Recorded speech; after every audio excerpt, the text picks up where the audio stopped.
Joel Rafidi, welcome to the show. Thanks, Egan. So good to be here with you, man. I appreciate it. So take us back. Who were you before you started all of this truth seeking? Who was I before I started all this truth seeking? Well, I mean, on a deeper essence, I'd like to think that, we all have a unique soul blueprint, and over the course of our lives, we're given certain challenges, key relationships, certain rites of passage that are designed to allow that unique blueprint of the soul to come forth and to come to light. But man, like I'm a constellation of parts, like all of us, and I've experienced a lot, and I've had many different iterations and chapters of the story so far. And I'm sure there's many more to come. But if there's a specific question you have, I'm happy to answer it. Yeah, talk to me about your music. Yeah, sure, man. I mean, music was my first love, my first passion. I'm not sure how familiar you are with the system of human design, which is another system of self knowledge. But in human design, I'm a generator. And what that means is that, I'm meant to follow the path of what lights me up more than anything else. And that first feeling of being really lit up ultimately came from music and the creation of music. And yeah, I mean, as I guess, a young teenager, 13, 14, 15 years old, just spend hours each night just writing songs, listening to beats, writing raps. And for a long time, I thought that was the only path that I was going to take. Yeah, and what within music specifically do you think attracted you, and what do you think the power is of music? It's a unique thing, man. I mean, for me personally, it was a way to express myself, and I particularly enjoyed the expression of hip hop and being able to, you know, I think growing up, and again, we all have unique attributes and traits, but for me personally, like I feel like I've always been inclined towards language and the literary arts and words and communicating and writing and storytelling. And so for me, man, hip hop was just that unique avenue that clicked with me as the ultimate form of self expression. And I mean, music is incredibly powerful, like as all art is incredibly powerful, but it depends on the nature of the human being and the nature of the art and the relationship that takes place in that matter, but it's transcendental in that capacity to bring forth all sorts of emotions. Do you think in the music industry they use certain frequencies to condition us? Have you gone down that talked about that before? Yeah, I've obviously, I haven't done a specific podcast on that. I've been trying to for a while. But obviously, there's the claims about changing the frequency and like the hertz from 432 or whatever it was to, and of course there are messages and messaging in music, in lyrics. There's a incredible, intense history highlighting the relationship between the CIA and early gangster rap and hip hop and things of that nature. And is it all just programming, or how much also of it actually has to do with like the individual writing the music, the psyche of that person, what that person's experiencing, what that person's individual programming is. But I mean, to answer your question, yes, definitely, I think there is infiltration within music and the messaging that's put out there, and particularly the music that makes it to a mainstream level. And I don't think it's as black and white as, it's just, all pop music is a quote unquote, psyop. Yeah. Take me to your personal journey. Give us a bit of a timeline and a context so we can dive into that. I mean, since I was born, or Now, maybe in reference to the truth-seeking stuff, and then for how your music career segued into, talking out about COVID and stuff like that. yeah, cool. So, 2014, I released my first album, Phases, and also in the aftermath of the release of that, I didn't really have the traction or the reception as a 24-year-old that I wanted. At the same time, my first major relationship kind of crumbled down at the same time. And in that culmination, I had what many people might term like a dark night of the soul. And in that kind of quote unquote dark night of the soul, which was my first real spiritual initiation and the real shift in consciousness that occurred for me, I kind of fell into the works of what some people might call a new agey path, which I think is kind of built into the truth seeking journey at that point in time and at this point in time. So, I started reading the books of authors such as Eckhart Tolle, Wayne Dyer. I got into the Bhagavad Gita. I got into the Tao Te Ching.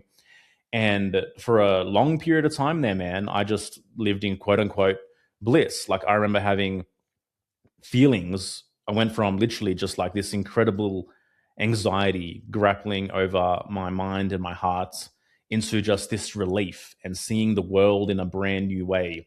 I remember I would be excited to do the most mundane tasks, such as like emptying the dishwasher or taking the garbage out and things like that. And for a long period of time, I thought this would never fade. And I thought I found the quote unquote secrets to the universe. And, I was one of the chosen ones.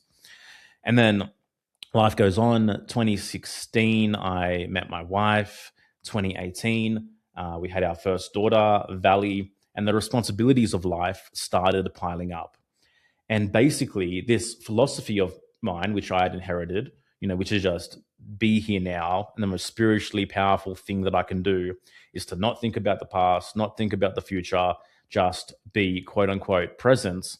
That no longer served me as much. And I noticed in my relationship and in my responsibility as a father, this very narrow one season view of the world started to have its pitfalls. And all around me, I started noticing little, I guess, quote unquote, bonfires popping up around me, metaphorical bonfires. And I had to shift. I had to reanalyze my philosophy of life, my ideology, and to reassess what was working and what wasn't working. And I realized that in this process, I had kind of begun to bypass real world responsibilities.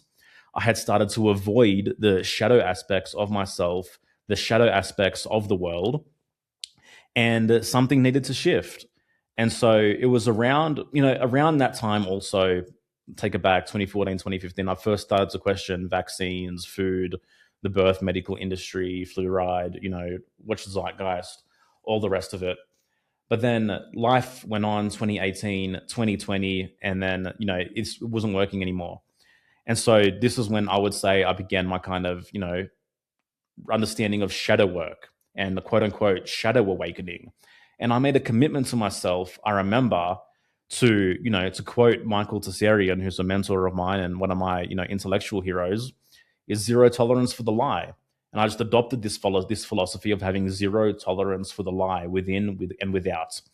And I very intentionally went back through my life, through my relationships, and I wanted to bring to equilibrium any part of my life that was inauthentic, any aspect where I'd previously, gaslighted, manipulated, lied to someone to kind of avoid having a difficult conversation.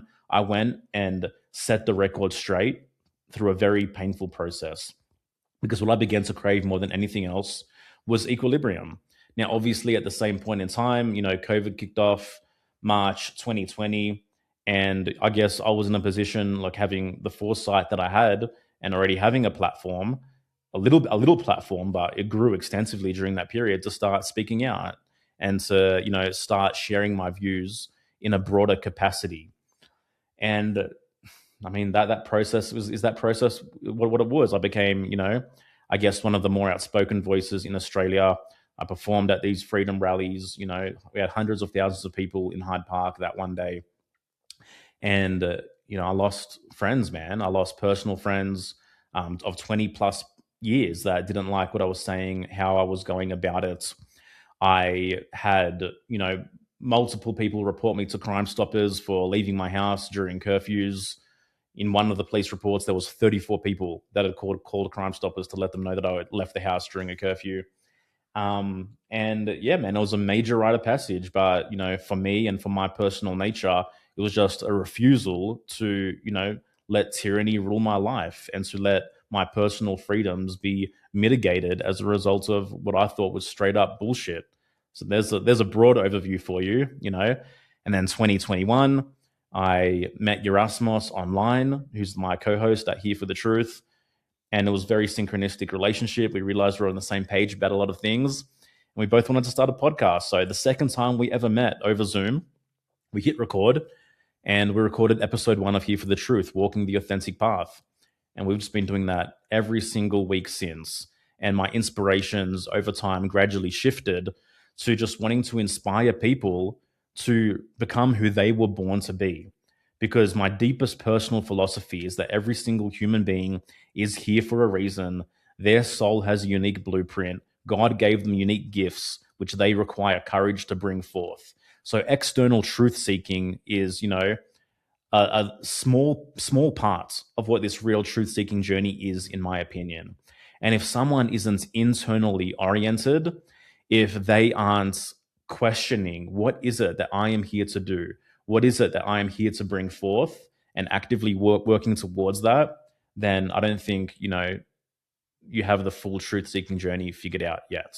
And so in 2022, we launched Rise Above the Herd, which was back then a live group coaching program. And now it's available as a self guided process, and it's changed over 200 lives. And we bring together the most awesome individuals who understand that truth seeking and the spiritual assignment, the real one, is becoming who you were born to be. And I want to know what that is for each person. And I want to know if you have the courage to, take that adventure. Awesome. What a journey. So, with your philosophy around zero tolerance for lies, how do you know that you're objectively seeing reality versus not just going in the opposite direction to your shadow? It's an internal orientation first and foremost. So, am I lying to myself? Am I diminishing the full capacity of who I am to please others? Am I just abiding by the status quo in order so I don't have to have difficult conversations which are ultimately going to transform and evolve me? So first and foremost, it's an inner orientation. When it comes to applying that policy of having zero tolerance for the lie on an external level, like obviously that requires a greater degree of discernment. But even still, the self-aware person can catch themselves when it's like, oh, have I really done my research properly? Have I really allowed my own mind to be the final arbiter of truth on this matter? Or am I in some way being hijacked by crowd consciousness, even within the quote unquote truth seeking circles, because someone I respect just said something, or someone who I think has done their research properly has just said something? And then I just assume that as my proposition because that's, the main part of my identity. So we can always ask ourselves, have I properly allowed this to pass through the filter of my own personal judgments before coming to my conclusions? Because I think at the core of it, our brains are uncertainty reducing machines. So I guess it wants to feel safe and protected. So even if it has at the expense of the truth, it'll seek comfort in the lie. So even when it's in these quote unquote truth communities, you can see this. I've done it before myself. I've seen content. I just believed it without skepticism, without the same level of healthy questioning that I would apply to different information because it gives me the comfort of I'm safe because I know this information. Yeah, no, absolutely, man. And that's a very primal aspect of human beings. It harkens back to our tribal ancestry where we needed the tribe to feel safe and to feel comforted and to, back then not be attacked by the wilderness, by the bears and by, the scary night. But it's something that we've carried forth psychologically. And, I think that over time, through sincere self work, we can lessen the stranglehold that the crowd has on our psyche in that Mm. capacity. You said empathy without discernment is a gateway to self obliteration. Take me back to COVID and how important it was to be quite strong with your word because I think there's a lot of, in the spiritual community at least, there's a lot of emphasis on, I guess, this new age spiritualism of being kind, all loving to everyone, but how maybe that won't work with situations like COVID when you're in those times. Yeah, I mean, what's the saying? It's better to be a warrior in a garden than a gardener in a war, or however it goes, right? And that statement comes back to boundaries. Like having empathy is one thing, caring about your fellow human being is one thing, but then just being completely energetically open and allowing anyone to siphon your energy to, be parasitical upon your life force is a completely different ball game. And like during COVID, for example, like there's so many quote unquote spiritual seekers, they fell for the manipulative agendas because of this very programming. Like all the astrologers were pretty much pro-vax. So many of these spiritual communities in these regions, Ubud, Bali, Tulum, Mexico, whatever it might be, like they weren't able to grasp what was necessary of them to stand firm as a free sovereign individual, because their programming was simply, oh, we should just, do the empathetic thing, which is follow along for the greater good. And so real discernment, never really enacted to question, what they were doing. And I don't want to lump everyone into a single basket. Obviously, there's very amazing spiritually inclined people who also have strong boundaries, and were able to see through some of that deception. But there's also a large part that was, just willing to do whatever had to be done to get back to normality. How would you describe the Matrix to someone? Well, how would I describe the Matrix to someone? I would describe the Matrix to someone as, for me, the Matrix is an internal phenomena, first and foremost. And I think the primary way in which the Matrix exists is all the ways in which you abandon yourself to follow the status quo and to live out other people's wants and desires for you, and for you to be removed further away from your authentic desires and your authentic path in life. So for me, the Matrix is the web of familial, societal, religious, and spiritual conditioning, which keeps you at arm's length from actually having the courage to pursue the life that is truly your own. Mm. Do you think a lot of people try and make the Matrix an external thing? Obviously, there are realities in the world, but instead of having it within their control, they outsource the Matrix externally so that they don't have to be the ones responsible for not empowering their lives.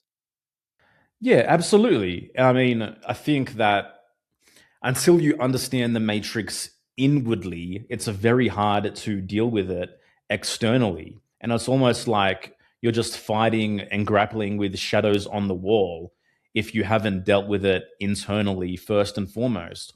And I think we see it within these quote unquote truth communities where people's identities just become so attached to fighting the matrix out there. And here we all are sitting on our devices, the big screen, the little screen, the medium sized screen, just believing ourselves to be these virtuous warriors for constantly 24/7 commenting and pointing out everything that's wrong with the world out there, how wrong everyone else's ideas are, how, psyoped everyone else is, yet how much of their time and energy is being prioritized towards their actual values. So, yes. Mm. Yeah, I think that's an interesting one.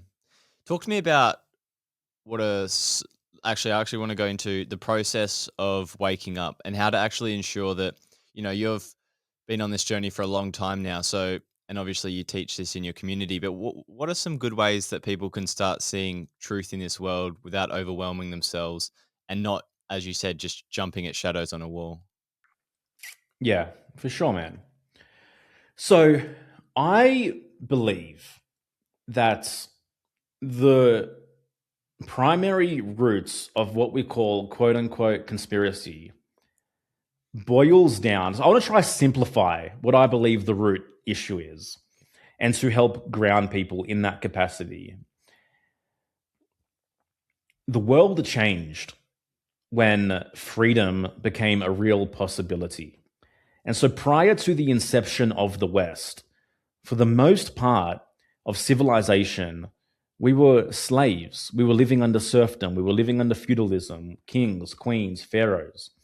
And then freedom became a real possibility with the origination of the West. And for the first time in human history, man was given the freedom to think for himself and to use his own mind to create value for himself. So I think for anyone waking up to the external conspiracies in this process, what they need to ground themselves in the reality in is that the ultimate conspiracy is the war against human freedom. And I believe that there are parties and factions that have been desperately trying to tear down the values and the virtues of the West, being independence, freedom of mind, freedom to life, entrepreneurship, freedom to the fruit of one's own labor, ever since it came into reality. And so, it's easy to say that everything is a psyop. it's harder to constantly use the weapon of discernment that is your mind and have a look in what ways freedom is either being diminished or propagated. I don't know if that was the direct answer to your question or if you meant more of an internal proposition, but I think the way to ground yourself on this journey really is around this idea and this concept of freedom. You don't need to get lost in all the rabbit holes. Like, sure, talk about flat earth or globe earth or whatever you might be, but it's more so just intellectual masturbation. Like, it doesn't really matter at the end of the day. The thing that ultimately matters is this conversation of freedom and am I being a steward for freedom or not? Yeah, I always think the most important thing to do is deal with things that provide lower degrees of freedom. So, like your health, your fitness, your relationships in your life, how you earn money. Those are super important. Do you? I want to talk about the weapons of control they use that people who might be more unconscious to what's happening. Yeah. So, like, what sort of how are people being misled to the truth without them realizing? Like, how are they using psyops potential, like, and how are they controlling the mass? Like, let's just assume someone listening has minimal idea about what's happening in the world. Yeah, well, I mean, it's for me, it's primarily through the educational system. For someone that's brand new to this journey, like the video that I recommend is the 1984 interview between G. Edward Griffin and Yuri Bezmenov, who was a Russian KGB defector. And Yuri Bezmenov risked his life to come to America and to inform the American people that their educational systems were being ideologically captured, and it would take a number of generations to subvert the values of the West and of freedom and to transform them into values of collectivism.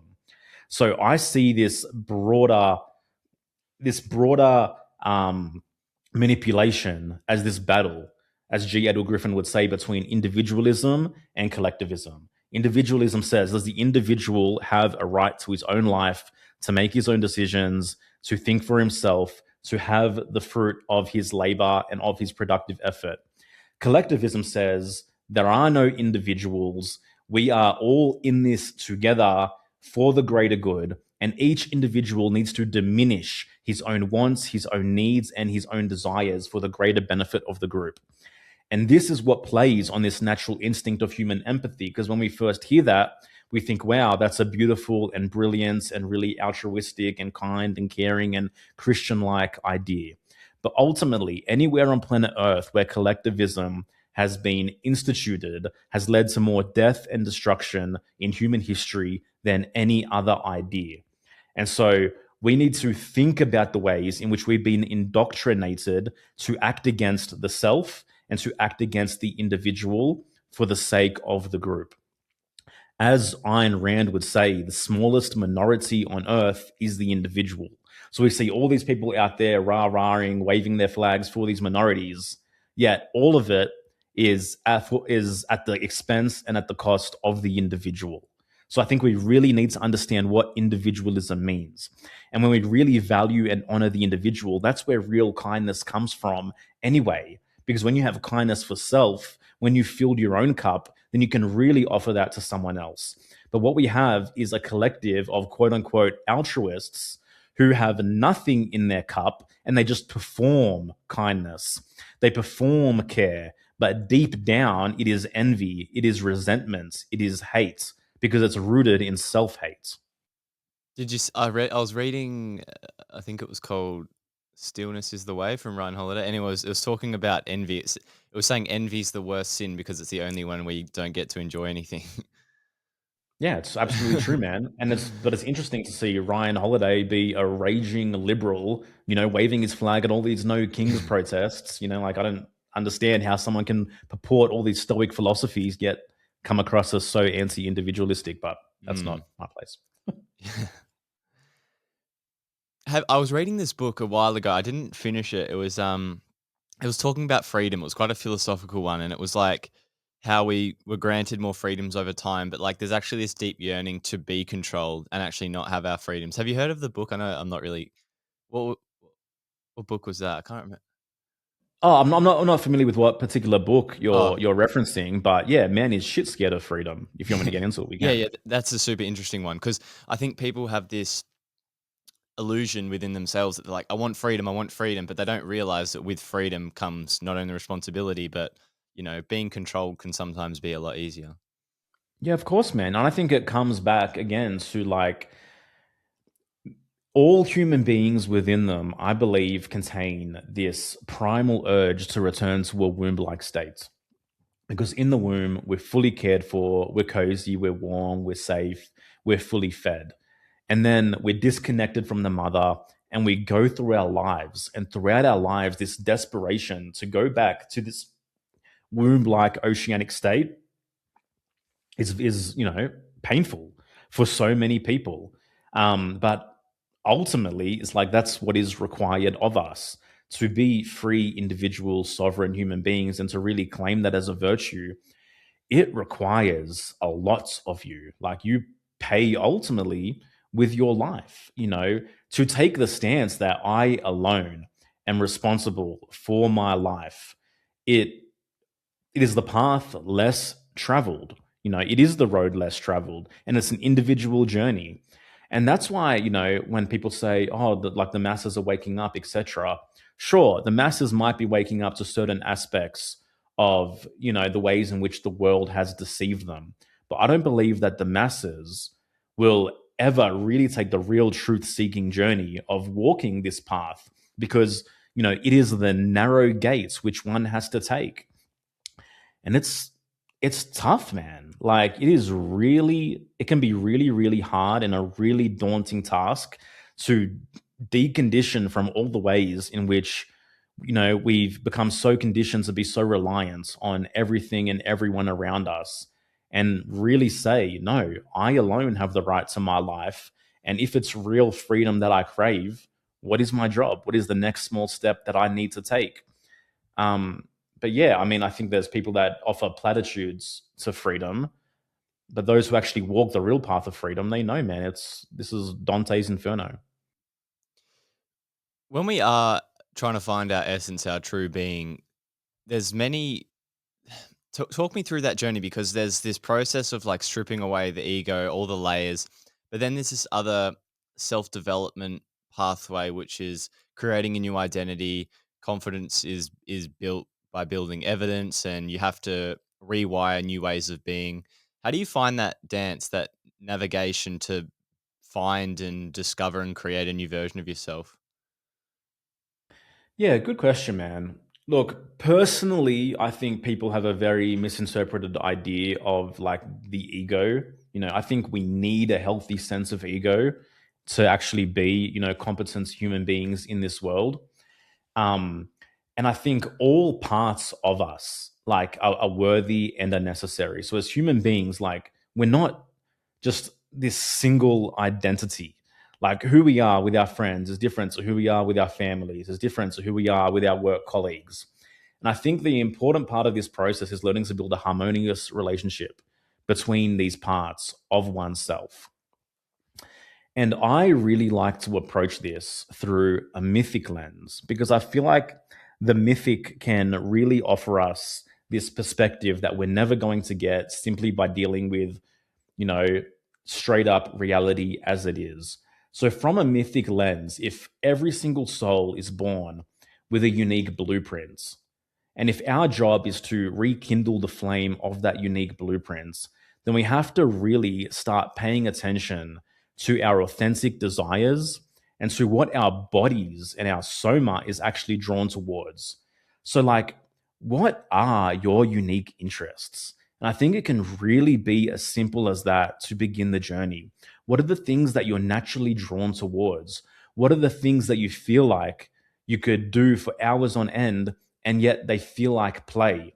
And like a big important practice for me, man, is like early mornings, like 5:30, I'd like to go for walks by myself and just be open to what is naturally emanating from my soul, what is being called forward, and just being really curious about that. And like asking myself, do my actions today actually align with the deepest yearnings of my being? And my message is like, I don't think that we should be settling on that. Like, our one task and our one job in existence is to live fulfilled lives. And I think the more that we can do that, the more that we move as a collective out of frustration into satisfaction. And I think the world really lifts up from there. So it's like, I don't think it's about like forming a new identity, so to speak, but I think it's about building authentic self esteem and becoming someone who is capable of grounding their deepest dreams into reality. But we've lost touch with our dreams. But I think if we think back, all of us as children, we felt really excited about life. We felt playful. We felt free. We felt as though we had unlimited time on our hands to explore the things that excite us. But as the burdens of quote unquote life arise, and we're conditioned through 15,000 hours of schooling away from that, then straight into mortgages, inauthentic relationships, we're asked to make all these choices, all these massive, impactful choices at such a young age when we barely know ourselves, and we make it so much harder for ourselves. And the path back for me is really getting real sincere with oneself and asking, like, does this align with the deepest nature of who I am? And I think step by step, as we follow our unique interests, a new life is possible. I know it is. Before we continue, I want to share something that has genuinely transformed my life. Now, I've spent years studying psychology and interviewing expert guests, but I've never found anything as effective as the DeMartini method. Now, most frameworks just teach you how to manage your feelings, but this is specialized in dissolving the heavy emotional charges that keep you stuck. It's about stripping away the baggage, the resentment, the heartbreak, the anger, so you can actually reclaim your life and move forward with clarity and inspiration. Mitchell Vickridge at Nirvana Health is a specialist in this process. He has created a specialized product that simplifies the DeMartini method so you can apply it to yourself and start regaining control immediately. For those who want to go deeper, he also offers professional one-on-one coaching and facilitation. If you want to stop being held hostage by your past and start mastering it, go check out the link in the show notes to get 10% off all his services and products. It's the most powerful tool I've ever used to empower all areas of my life. Thank you, and let's get back to the show.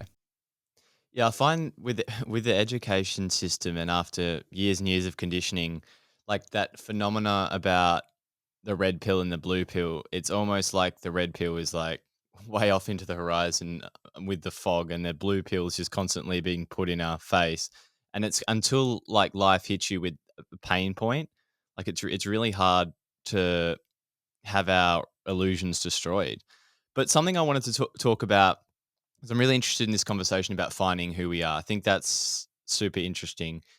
What people misperceive around this is they're really scared to go on this journey to wander, to figure out who they are at their core.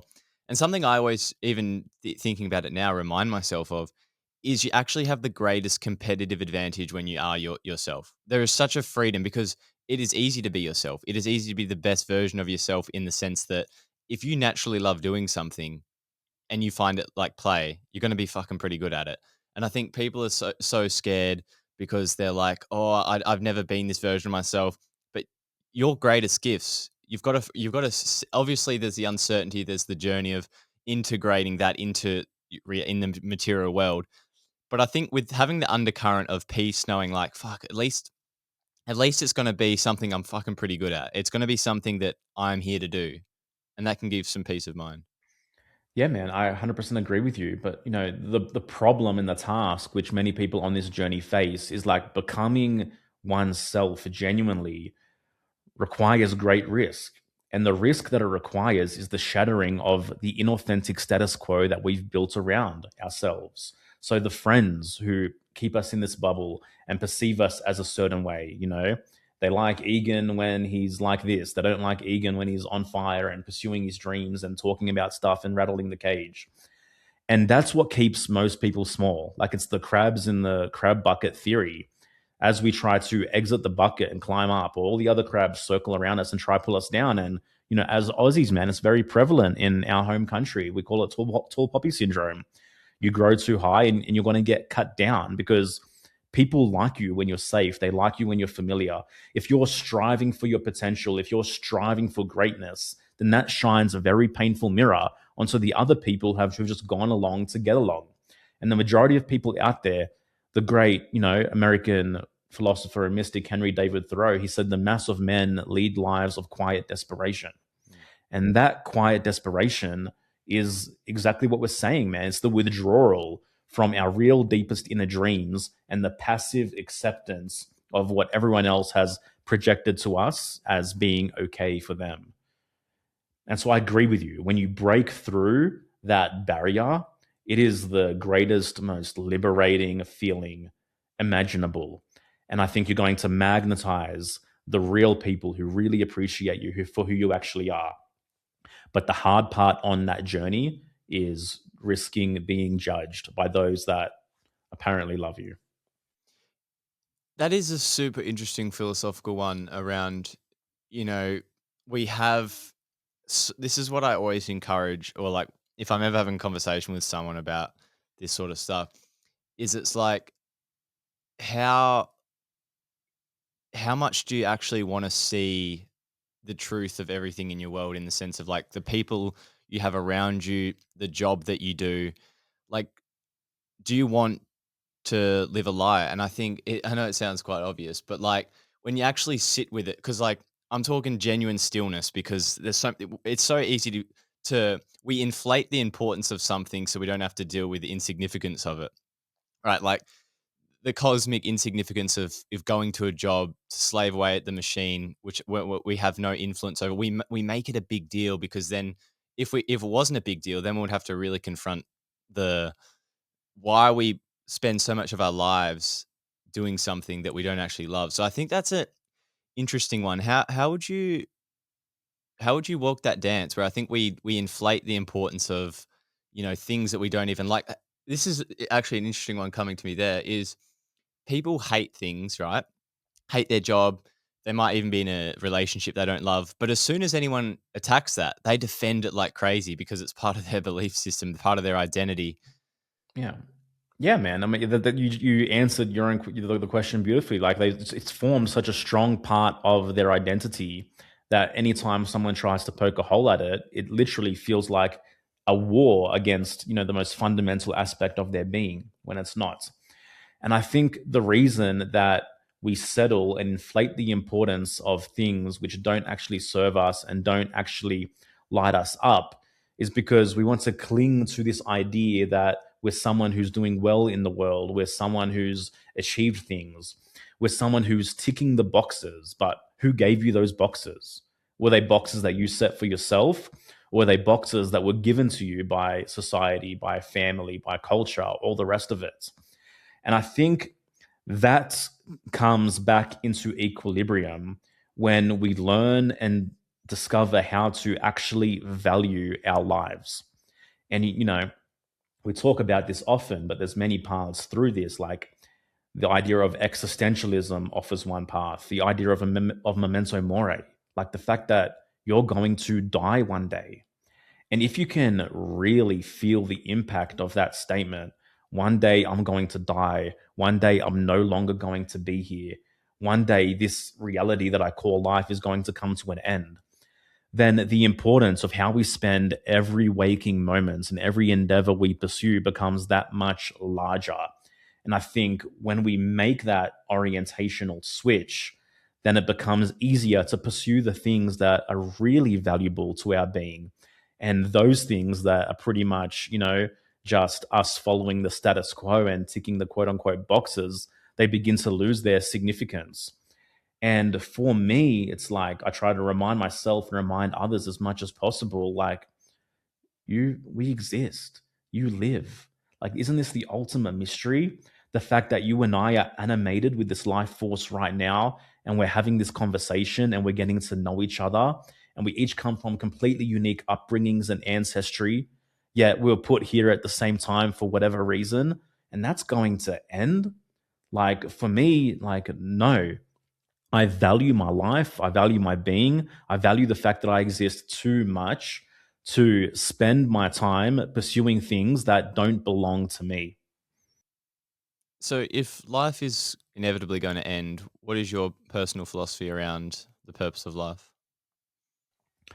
Yeah, I mean, the purpose of life for me, as I've said, is to bring forth the unique blueprint of your soul, to be curious about your inward nature, and to be a creator who takes those interests, who takes that blueprint and creates something of value. I think the hero's journey speaks to this beautifully. Like, I mean, we all have to leave the nest and embark on this journey and go through the underworld and slay dragons and meet monsters and all the rest of it. But on that journey, we discover treasure, we discover a boon, we discover a gift, and then we discover that gift and bring it back to our people.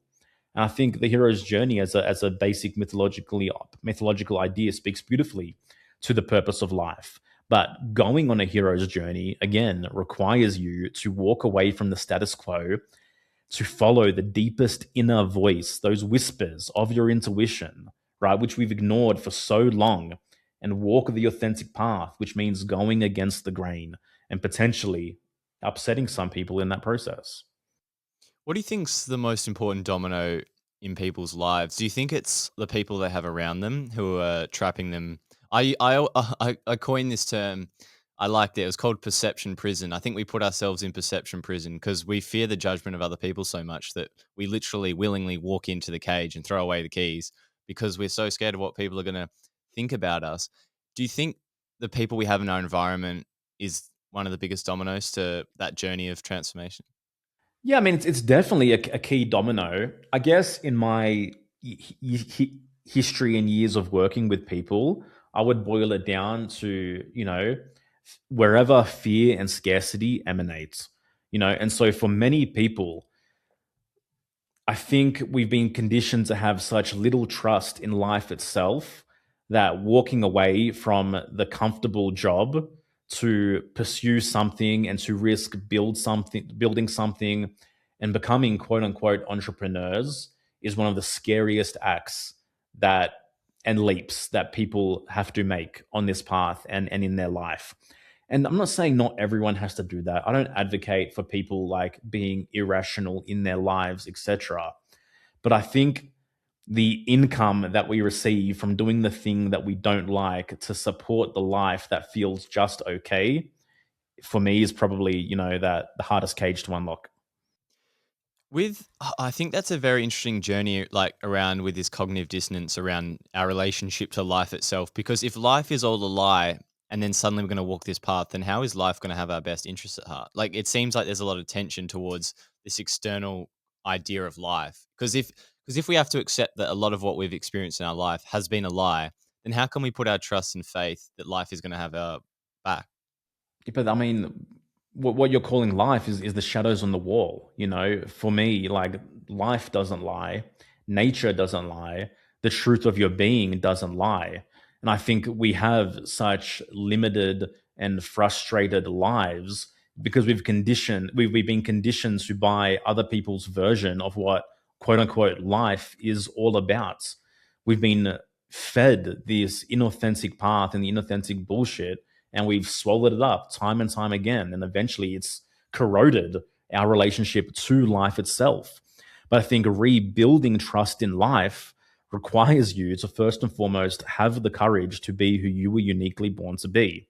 And that means beginning by asking yourself, who am I? What am I actually interested in? What are my real values? And where does my understanding of those things lead me to place my energy and to act upon? Yeah, I think like life is experienced in our mind, right? And I think it's quite easy to externalize life as a show that exists beyond us, but without our conscious experience there would be nothing. So yeah, it's the longest but shortest journey to find ourselves. It is, man. Well said. um why not just ignore the corruption and be happy? Where do you find the personal significance in continuing this, uphill battle? There's a lot of greater forces controlling the world, and What do you think the purpose of is continuing to seek truth in a world that is sort of combated to push narratives? I mean, it's not a bad option. It's not a bad option. And I think, I think for many people who take the sincere path on this journey, ultimately they get to a place where, like you just said, it's like, how can I control the million things that are happening out there? Is it really worth my time and worth my bandwidth to to constantly find myself in deep frustration about things that are happening out there that are out of my control, that didn't go my way, etc. Now, I think completely turning a blind eye to it is negligence, and never questioning it is negligence. And I think from that position, then, you're going to be fed the bullshit and you're going to buy it up and it's going to corrode your life from the inside out. But I think when you've walked the path of understanding how deeply corrupt the world can be, the powers that be can be, etc., and then realizing that, where is my time best spent? What do I value most? Do I really value continuing to fight, you know, what is happening out there? Like, the world's going to do what the world's going to do. Or is the most powerful thing that I can do bring forth my unique gifts, and in doing so, empower everyone else around me to do the same? Because I think whatever corrupt authority exists out there, its fuel source is the frustration of the collective of humanity that aren't walking their authentic path, you know? But I think when people are genuinely lit up and inspired, then that fuel source quickly diminishes. Like, Mm. it's very hard to tell someone who's had a genuine taste of freedom to go back and to tell them that, oh no, they're now going to, do as I say, so to speak. And so real empowerment comes from recognizing that when I pursue my real interests and I create value for myself and my others in doing so, then no one can control me. No one can tell me anything. Like, I'm doing that no matter what. There's so many quotes from philosophers. I'm a bit of a Substack quote guy, but there was, I don't know which one it was, but I'm trying to find it now. I think there's one from Camus that says, "Become so very free that your whole existence is an act of rebellion." And I think we live in a world now where, honestly, just being yourself is actually quite rebellious from what we see in reality. Like, just you and just existing as, when you find more of your essence, like, it's actually so rebellious because of how conditioned we are. I want to talk about social norms, and social scripts. I didn't even really prep much on this, but I think it's super fascinating, this idea of like how we've been conditioned, like so many of the norms that we follow through, and so many of these like systems that are in place that trap us in these identities that we don't aren't even ours really. We've just been conditioned to believe it's us. So, what do you think of some of these like social norms that harm us? Yeah, for sure, man. And you're right. Becoming who you were born to be is the ultimate act of rebellion. Yet, rebellion is often performed as revolutionaries who just follow the script, wave the flag, think they're tearing down big governments, yet they're just, wearing the costume and the mask that they've been given. And we see this as people trade, Ukraine flags for whatever flags for whatever flags.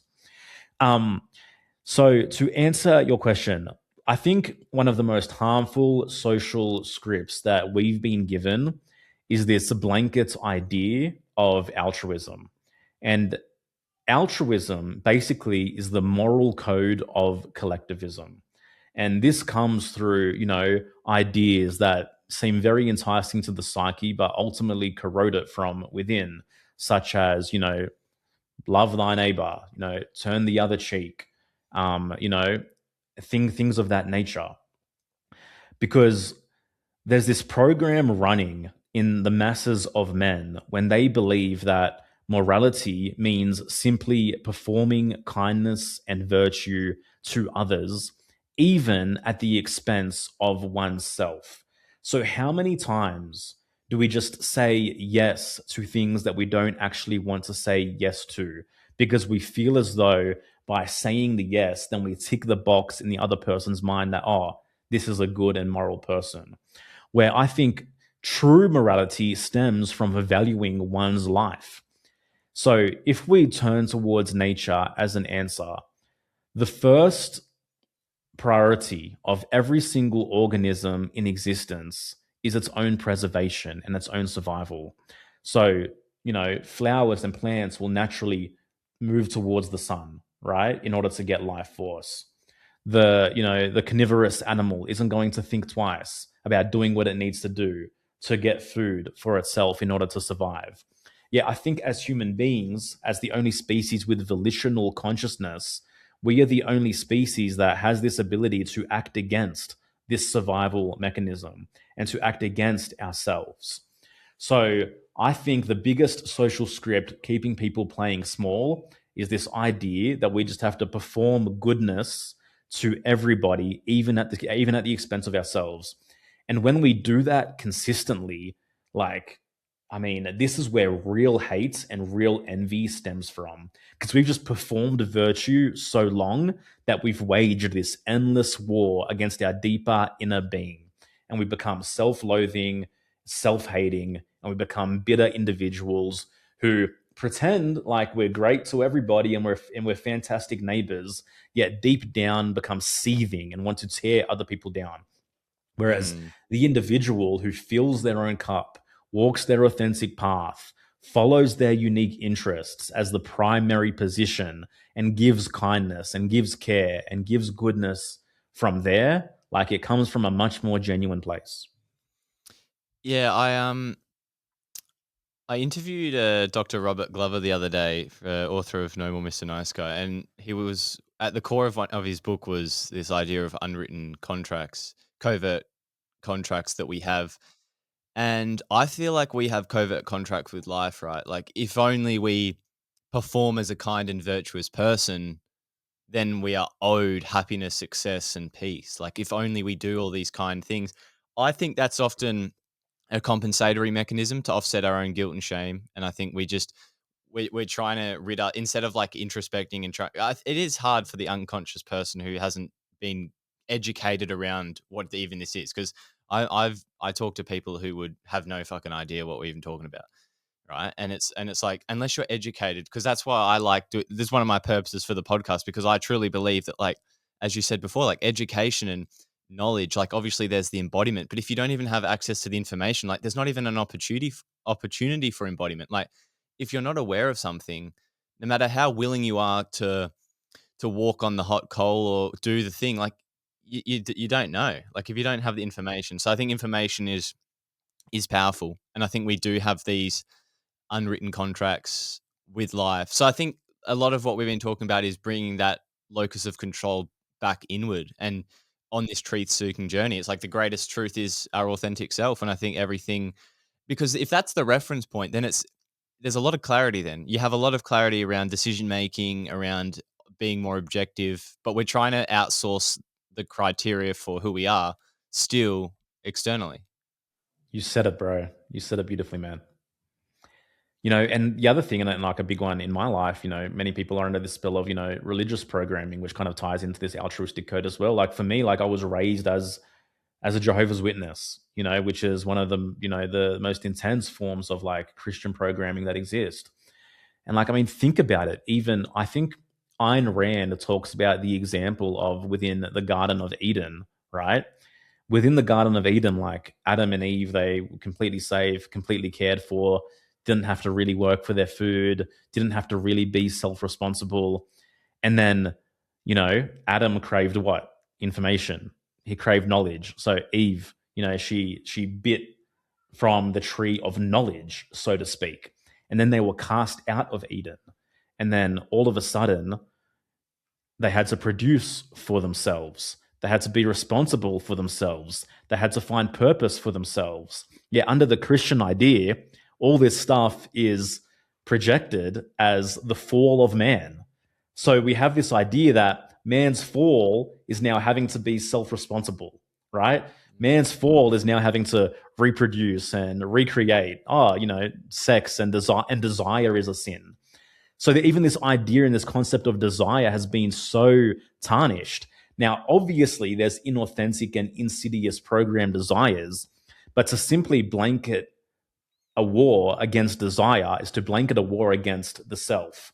And so I think we really need to come back to a place of, again, like I mentioned many times, what are one's authentic desires and rebuilding a harmonious relationship with that. I mean, even as children, man, like so many times we are asked and we're forced to turn away from our interests that we believe following our interests is a harmful and dangerous path. So, we need to get back in touch with our curiosity. And Carl Jung, the way that he described intuition, for him, it was curiosity, man. That's what it is. What are you uniquely curious about? That's your intuitive calling. Yeah, I often find religion is such an easy way for people to outsource their sense of self to this external authority. And, you know, I, I'm not pro anti really too much of this stuff, but whenever I see on Instagram and someone's talking about something, people, instead of having their own opinion, they want to quote from, the Bible or whatever, the Quran, whatever religion they believe in, rather than dealing with the matter at hand. They're often outsourcing their opinions to some other criteria rather than being like, why do I believe, like my famous motto, I actually have a tattoo of it because I really love it. It's called Sapir Ord from Immanuel Kant, which is dare to be wise, dare to know. And it's translated as like have the courage to use your own reasons for why you believe something. And that's part of my biggest mission, is to give people the confidence and the tools and the the framework to be like, why do I believe anything? Why do I believe what I believe in this world? Like I think at our core, if we have an understanding of why we believe something, because I think a lot of the time when you interrogate someone why they believe things in the world, it collapses because, and this is a good reminder around. I heard it in another podcast. I thought it was really good. I don't know. Actually, could it been yours? It might have been. I don't know. But it was about a good. The truth doesn't need to the truth doesn't need the lie to stand up or something. It was something about like the truth is just by itself is a good argument. It stands alone. It doesn't need the reference point of the lie, for example. Like it doesn't need to combat anything because by itself it's proof enough. Like it doesn't need uh and also the truth doesn't need to silence the lie. So I think if a lie has to if the truth has to silence something, it's probably the lie. So when if anything's getting silenced, that's such a strong signal that it's probably covering something up. Yeah. No, absolutely, man. I agree. What are what are the biggest historical events that were lies? I'm not that guy, man. I'm not that guy. Like, I don't know. Like, obviously, you can have endless conversations in terms of that. But yeah, man, I don't know. What do you think? Well, take me to some historical events that you think have been misreported, or maybe because I think historical events are powerful, because if people lose trust in what the history books are telling us, what the winners are telling us, then it gives people confidence to be like, okay, then I if I can't trust what authority's telling me, then I have to find my own inner authority. Yeah, man, but it's murky waters, man. It's very hard to find objectivity when looking at history. Like we've had so many conversations on Here for the Truth. People make compelling arguments on every side of an issue, whether it's World War II. There's arguments, for and against the dominant narrative. Whether it's the moon landing and space, or flat Earth or globe Earth, like people have very compelling arguments for every side of these issues. So again, man, it's pretty murky waters to actually go out there and place your stake in the ground with absolute certainty that this thing was a lie. Mm, Like, I don't know if there's actually anything that I would be willing to say with 100% certainty, like this. I know the answers mm, 100% and completely. Like I think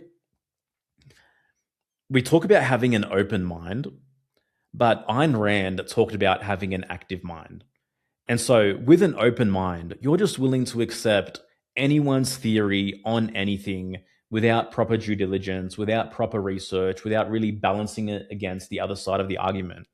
But when you have an active mind and an active orientation, you can understand that there's possibilities on all fronts.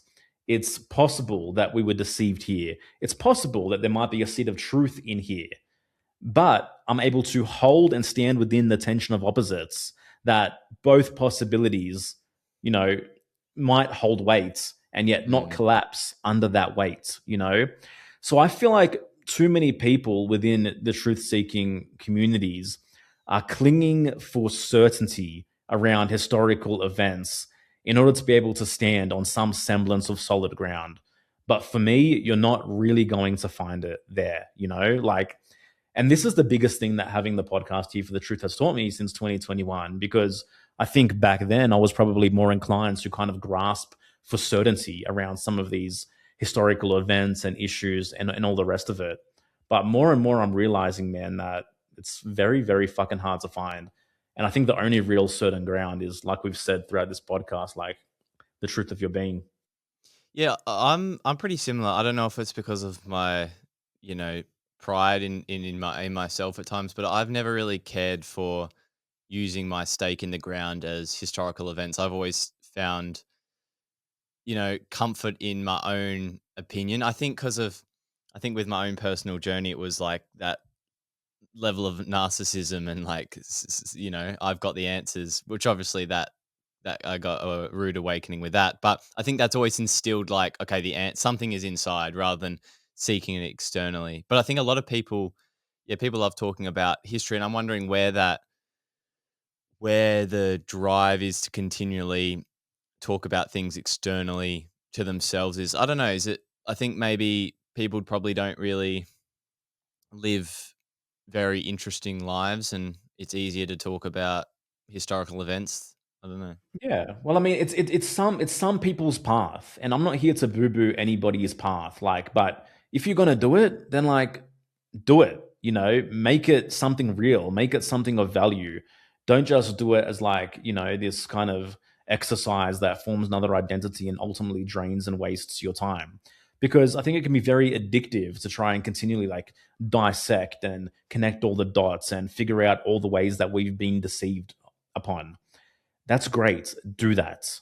But at the same time, I'm going to ask you, what is the state of your life? What is the state of your relationships? What is the state of your personal active pursuit towards the achievement of your values? And if all those things are in healthy places, then great, do your thing. But if that house and those houses aren't in order, then my question is like, is this just another mechanism of escape from yourself, from life, and from reality? Yeah, we'll do anything to avoid sitting with ourselves. Yeah, that's right. Yeah, I really like that quote from Aristotle about, it is the mark of an educated mind to be able to entertain an idea without accepting it. And I think that is probably one of the hardest things in our world, because I think a lot of people get they get the pride from showcasing their altruism or showcasing that they believe in something. They put their stake in the ground for I see a lot of your posts that speak out against like people who just obsessed with labels and that, I'm this person and here's my social label. And if you don't support me, then you hate me and you're the problem. Like, what do you think about that? Have you what in Australian context? What do you think about this massive push to be labeling ourselves with all these things and identifying with all these things, and it's almost like if you don't support me, you're against me, and being able to deal with that? Yeah, man. I mean, it's a very interesting phenomena, that's for sure. But ultimately, I think it comes boils down to not having a real identity, and so you have to perform identity and kind of slap all these labels onto yourself and signal importance as opposed to actually knowing one's importance internally and having that come from the wellspring within. But yeah, man, I think we cling to labels. I mean, the answer is because there's a lack of selfhood. There's a lack of real, genuine selfhood. And so we become prone and magnetized to anything out there that wants to, claim that it's going to give us a sense of importance. And then we become so attached to these identities, and they become, so they become masks that are ultimately impossible to see. Like we don't have any distance or any Mm. awareness of the fact that they're there. The space is so limited that when someone then pokes a hole or, exposes that quote unquote mask, it becomes an act of hate to that individual. But yeah, it's built on very, very flaky foundations, man. Why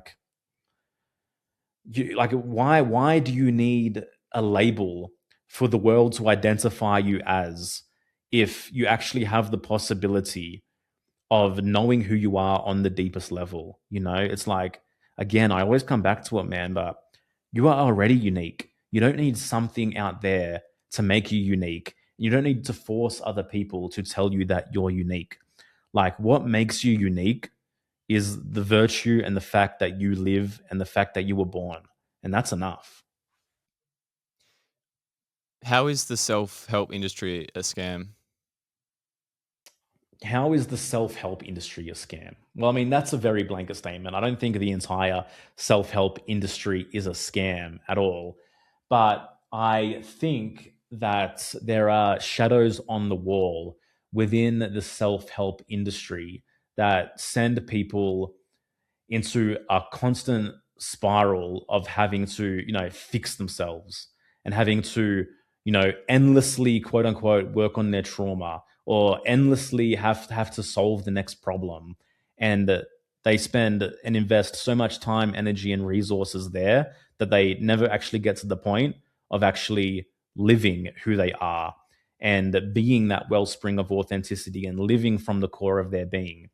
And very often, there's many personas within the quote unquote self help industry, which again are just, they're performing being coaches, they're performing being gurus, they're performing being all the rest of it. Like, I think any single time within relating to the self help industry, if someone's trying to tell you that the answer is out there and not in here, then that should raise a red flag immediately.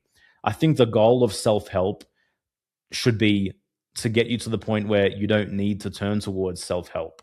Yet it seems so often when people engage with self-help, they become more obsessed with self-help, right? So, for me and for us, the goal is to equip you to deal with the challenges of life and to deal with the challenges of reality and to build your self-esteem where you can solve the problems of your life authentically and not constantly have to turn towards the next kind of shiny thing to get that fix and to get that hit.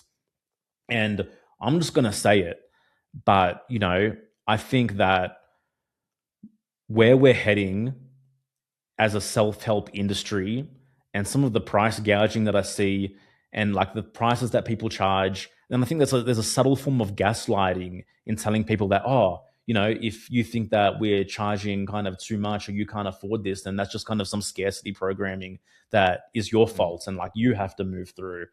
Like I think that's just ridiculous personally. No, I agree, and I think people take advantage of vulnerable people. That's been around forever, hasn't it? Yeah, man, absolutely. Absolutely.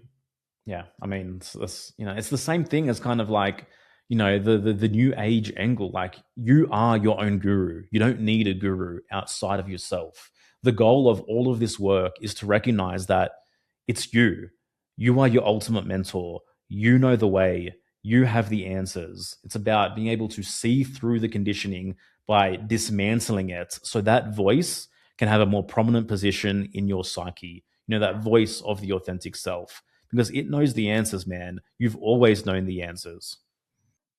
Yeah, it's like that quote around, how murky waters and how to see through it. You've just got to let it sit. And I think we're constantly trying to like, we've got these muddy waters in our life. We're constantly trying to stir it up and see the truth. Or I think if we actually, detach and actually sit with stillness a bit and we actually stop falling into the programming of life, and I think there's a huge opportunity. Yeah, man, and stop endlessly distracting ourselves with the 10,000 things, with the doom scrolling, with the food, with the porn, with the masturbation, with the Netflix, with the whatever it is that you're distracting yourself that is pulling you away from actually exerting and prioritizing your action towards things that actually matter. Like, that's self-help. Like, have a look at that. Create some space around that. And everyone listening, what that thing is for you. And you know what you have to do. Just create a little bit more space around it. And that's a fantastic start. Yeah. Have you ever found it difficult to?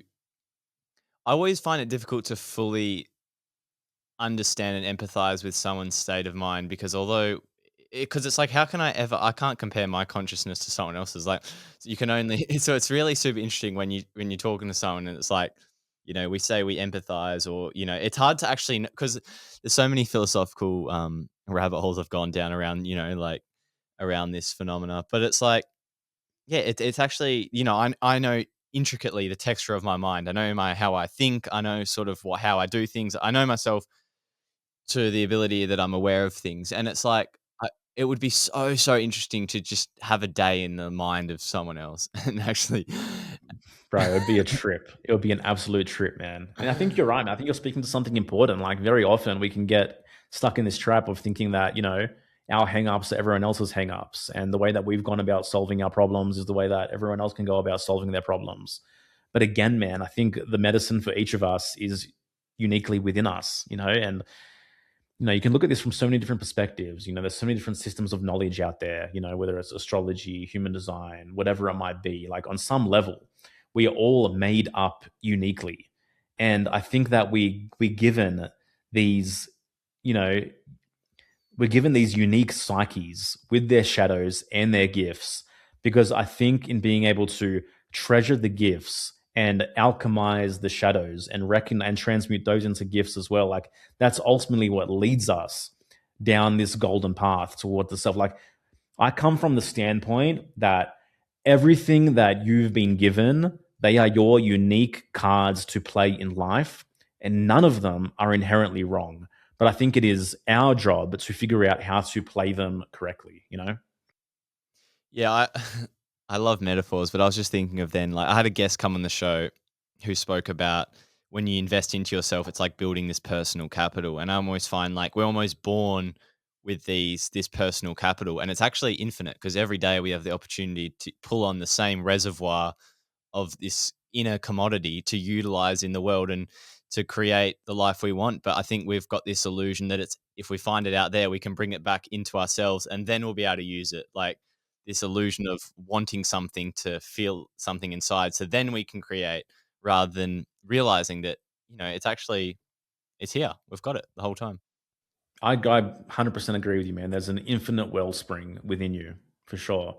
And it's like very, very often, man, at least speaking from my personal experience, like that treasure always becomes more accessible whenever I move through proverbial fear. One of my favorite quotes is, Joseph Campbell, the cave you fear to enter holds the treasure you seek. And I think that's a great starting point. Like, what is the cave that you fear to enter? Because we all kind of know that on some level, the thing that we're tacitly avoiding, Yeah. the thing that we're letting drag on longer than it needs to. And there's fear involved. But on the other side is freedom and power, and this is never fine. This is never finished. No matter where you are on the journey, there's always going to be another proverbial cave. Yeah, it astounds me how when we just speak to universal, timeless truths, like how much everyone is filtering it right back to their own life. And we spoke about consciousness before, but like whenever I hear other people, like our reference point is often ourselves. Like our brain is relating it back to ourselves, and that's why I think because sometimes I have these conversations and I'm like, it's hard to know how someone is interpreting it, but I always find that people are because I always think myself like I'm constantly you hear what you need to hear. Like life gives you what you need to hear. And I think if we're able to tap into, what it's triggering, what it's calling, I think, it's a great opportunity to use that. Definitely, man. And I mean, my personal orientation for right or wrong is that I treat everything that happens, every circumstance, every meeting, every conversation as divinely ordained. Like that's my personal orientation that everything is rich with meaning, everything is designed for me, everything is an opportunity for me to pull on this thread that we've been discussing a little bit more. And like, okay, you asked me that question about historical events. I think this idea that life is just random chaos stemming from this big bang and we're just like these meaningless creatures floating on, this rock and everything is random. Like, I think that is a historical and very psychically pervading lie. Like for me, everything is deeply meaningful. And I see so much meaning when I look within and so much meaning when I look without. And even when I look back, like retroactively, like things that seemed so hard, so tumultuous, so quote unquote, like trauma inducing at the moment, very often in my life turned out to be the things that I gained the most gold and treasure from in my life. And like when we look at the puzzle piece of our life and we look back, it's hard in the moment to see how everything connects. But looking back, we see the way that things connect. And if we have real gratitude for the lives that we currently have, the relationships that we currently have, then like, how can we regret any decision that we made or anything that happened? You know? So I think we really need, like, for me, man, it's like I really advocate that everything is deeply rich with meaning. And in my personal experience, like that actually rings very true. Yeah, I mean, I'm a big believer in this. Have you heard of the DeMartini method? Yeah, bro. We had DiMartini on once upon a Oh, time. did you? How cool. Yeah, so I have a friend who's a facilitator of that, and yeah, I think that's true. Like if we have resentment for the past or we're being held by the past, like well, it's incomplete information. Like we're still unconscious to something within that time frame. So I have that as my undercurrent, knowing that like if I'm tied to time and space, there's I'm unconscious to something, and I have asked myself a couple of those questions and find the gold. But I think yeah, we're running on this treadmill that this if I we're living in time and space, and yeah, it's super fascinating. It is fascinating, man. And like it's like we've discussed throughout this entire thing. It's like we just need to be more curious about our inner reality, curious about our internal states, curious about the things that are unresolved within our psyche. And I think that when we keep leaving these loops open, it's like having a browser with like 30 tabs open. It's very hard to operate coherently, you Mm. know? But when we meticulously and intentionally go through to resolve these loops, we create so much more power and bandwidth for ourselves to apply to the achievement of our real values in life, you know? So if people don't know where to go, I'm a big advocate for, okay, what do you need to stop doing? Because then you can create some space and that inner voice can, have more resonance to guide you to the thing that you need to do. But very often the first things that we need to do in this journey is like take away, not add. Yeah, because when you say no, you automatically do say yes. So like if you clear the clutter, you create space for things. Um, And yeah. that's why for me on my journey, like it was very fucking difficult, but intuitively I knew that by cleaning the state and by coming to equilibrium, by owning all the lies, no matter big or small, that would lead me to the bandwidth to actually know what I want in life and have the capacity to genuinely pursue that. Any concluding thoughts? Anything to wrap up the conversation to leave the listeners with? Yeah, man. I mean, my message, I'm a big advocate for the Hermetic axioms, and in particular, man, as above, so below, as within, so without. And I genuinely believe that every single human being born is a walking, living, breathing universe, cosmos, and zodiac unto themselves. And just don't take that for granted. Be deeply interested about your internal world, your internal state. You were born for a reason. You have purpose, you have a gift. There's something you can do that no one else that ever existed or ever will exist can do. And like take advantage of that and discover that. Like that's a life worth living. Yeah, 100%. Joel, thanks for coming on the show, and thanks for all the awesome work that you continue to do. No worries, man. I appreciate it. If you don't mind, if people are interested, Yeah, the yeah. website's here. Yeah, the website's hereforthetruth.com. That's where the podcast is, and that's where you can find all our offerings as well, including our flagship program, Rise Above the Herd, which is designed to dismantle this conditioning that we've been speaking about and put you in touch with your authentic path. So, Egan, man, I really appreciate it. Thanks for having me, dude. Awesome. I'll put it in the show notes. Thanks, Joel. Cool. Take care. Thank you for listening to the episode. I hope you got a ton of value out of our guest today. Now, if you enjoyed that episode, don't forget to click the follow button on Spotify and also click the 3 dots and click rate show. Makes a massive difference in helping grow the show and bring on even bigger guests. And also, if you're on YouTube, don't forget to hit the subscribe button. It does make a massive difference. So thank you, and I'll see you in the next one.